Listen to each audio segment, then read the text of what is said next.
Funny story. All I had to do was show these deer my PSE bow and they just tipped over. If you want the same thing to happen to you, I want to make it easy. PSE giveaway. All you gotta do, like, subscribe, comment to be entered in the giveaway. Simple enough. You want to be cool? You want a PSE? That's all you gotta do. So we've talked about the best habitat improvements that you can do this time of the year, and obviously there's timber stand improvement, all the obvious ones. If you're jumping to this video, you probably missed the boat on that last video, and you should probably go back to it because we do talk about how to get this accomplished the right way. But I'm going to go in depth a little bit more as to when and I guess a little bit more into how you can be getting this habitat improvement done. Prescribed burning. So the benefits to prescribed burning are obviously removing that leaf litter and all that duff on the forest floor. Doing this after a select cut, something like that, so that the regeneration can take place quicker.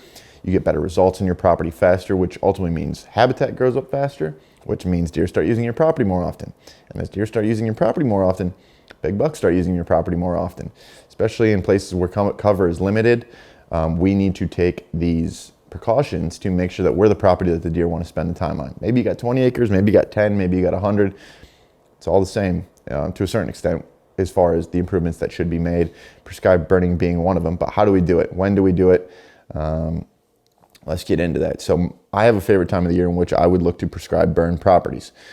Obviously, if you're the guy that's going through a logging situation right now, as soon as that logger gets out of there, the next day I would go in there and burn as soon as possible, assuming the conditions are right. There are a handful of conditions that you should be looking for within this time frame that I'm going to be giving you guys. You know, you need to know that time frame first. So my goal is to try and get a prescribed burn done before green up occurs. Okay. So let's say we went and we burn, and what do I mean by green up? Basically the green up in the spring, you know, once everything starts to get green. Let's say we go into it, we go and we burn a month or two too late into the green up season already.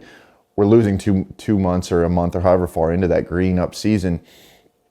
We're losing that growth period. We're not getting that back that year. So the thing about burning is you're restarting.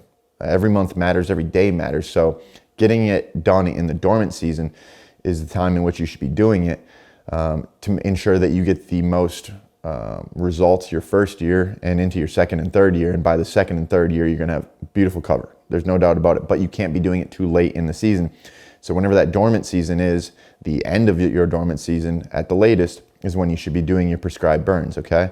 So, you know, for some of you that may be in March, that might be in April, as you get a little bit farther north, you just wanna get it done before green up. It's not gonna burn as well if it is green. You're not gonna get the results that you're looking for. So make sure that you're getting it done, you know, kind of in that shed season time frame when everybody's looking for sheds. You know, March is a good month to get it done, assuming you have the right conditions. What are the right conditions? Well, there's a couple things. So I like to have the wind in my favor. And this is dependent upon every property. You're gonna have to look at your maps, but I don't want the wind driving the fire, okay? Because then it can get out of hand if you get a couple bad gusts. I want the fuel to drive the fire. I almost want the fire to work against the wind. You know, let's say we have a wind blowing this way, you know, into our face. I would create my fire break, my firewall on the back side of it so that they could not jump and go backwards with the wind. You know, you rake all that out, you dig it out, you do whatever you have to do, and then let the fuel push it into the fire. It will burn slowly, and it'll keep burning, and it'll stay under control. So that's one thing I definitely look for, the right winds on a property. Obviously, we gotta take all the safety precautions, make sure we have enough guys around and pay attention to the perimeters of the property, make sure nothing gets out of hand as well. But another thing that I'm looking for is a higher humidity day. Like I said, I don't want this to turn into a wildfire, and that's what a lot of you are afraid of, as you should be, because we don't want this to get out of hand. Most times it won't, especially in big hardwoods. It's just, there's not as much fuel as you think other than this smoldering leaf piles. And I wouldn't say that it's likely that your timber and your neighbor's timber is just going to start up on fire. Now, grass fields and stuff like that, you got to be a little careful. That fuel is a little bit more, you know, likely to start up and get out of hand. But, you know, it's probably not the biggest deal in the world. Pay attention to it. Be careful. But looking for a high humidity day will ensure that it's not going to get out of hand.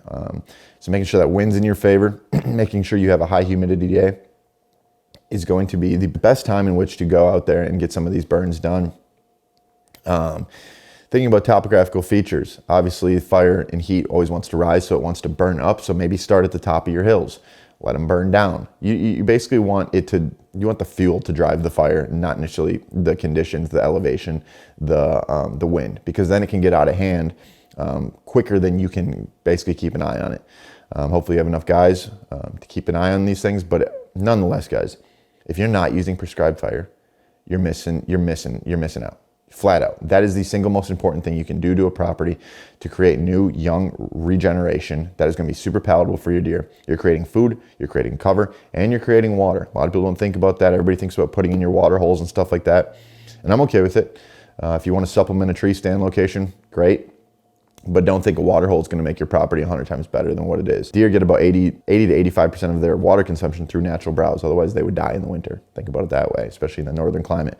So they don't need to be drinking water like we do. Long story short, we can get more in depth with this, but basically humans are liquid cooled. We perspire, we sweat. They are air cooled. You know, the hair stands up on their hide and then they release heat that way. So that's a whole nother topic for another day. But anyway, that's all the things that we are creating through prescribed fire and timber stand improvement to a certain extent. So think about that when trying to improve your property this coming year. So you guys like these videos, like these topics, like, comment, subscribe. We're always doing giveaways. And if you want to win those giveaways, that's how you do it. Like, comment, subscribe. See you next time.